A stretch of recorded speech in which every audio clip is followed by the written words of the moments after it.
इनके यहाँ रेड हुई है, तो क्या मामला बताया या क्या निकला है कुछ? देखिए, मेरे यहाँ जो कल रेड हुई है तो हमने उनसे ये पूछा कि भाई ये बताओ आप किस एफआईआर के तहत मेरे पास आए हैं। तो उन्होंने कहा कि साहब 2016 में एक एफआईआर की थी सीबीआई ने, हम उस मसले में आए हैं। तो जो सीबीआई ने एफआईआर की थी वो ऑलरेडी कोर्ट के अंदर चल रही है, चार्जशीट उसमें सबमिट हो गई है, मैं उसमें बेल पर हूँ। फिर बोले कि वो एसीबी वाली थी, तो मैंने कहा भाई वो भी कोर्ट चल रहा है, वो भी चार्जशीट सबमिट नहीं हो, लेकिन उस पर भी मैं बेल पर हूँ।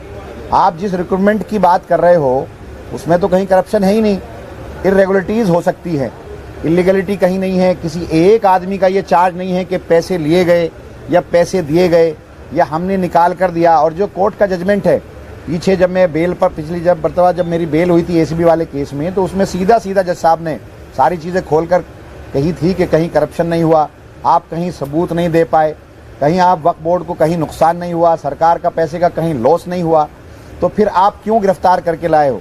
तो इसलिए, और इनके तमाम केसेस, जितने केसेस एफआईआर, जितने केसेस में इन पर मुकदमात थे, वो सारे केसेस ख़त्म हो गए।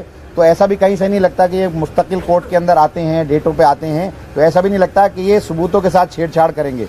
तो मैंने उनसे यही कहा कि भाई जिन मुकदमात में आप आए हो वहाँ तो कहीं पैसे का लेन देन है ही नहीं, पैसे का मसला है नहीं, तो फिर पीएमएलए कैसे बनता है?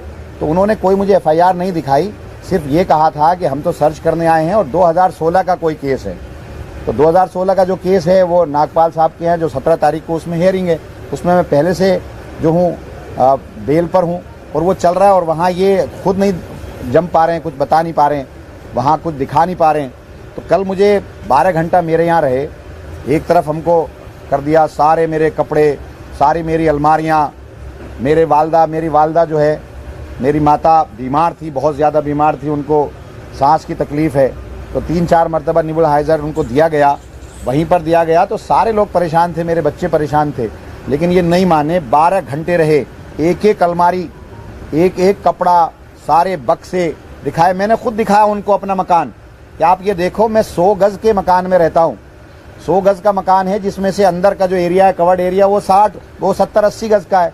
मेरा 4 कमरे हैं, एक कमरे में कुछ लोग बैठ जाते हैं, एक में मेरी मदर रहती हैं, एक में मैं रहता हूं। और मैंने अपने बच्चों का कमरा दिखाया उनको, ईडी वालों को।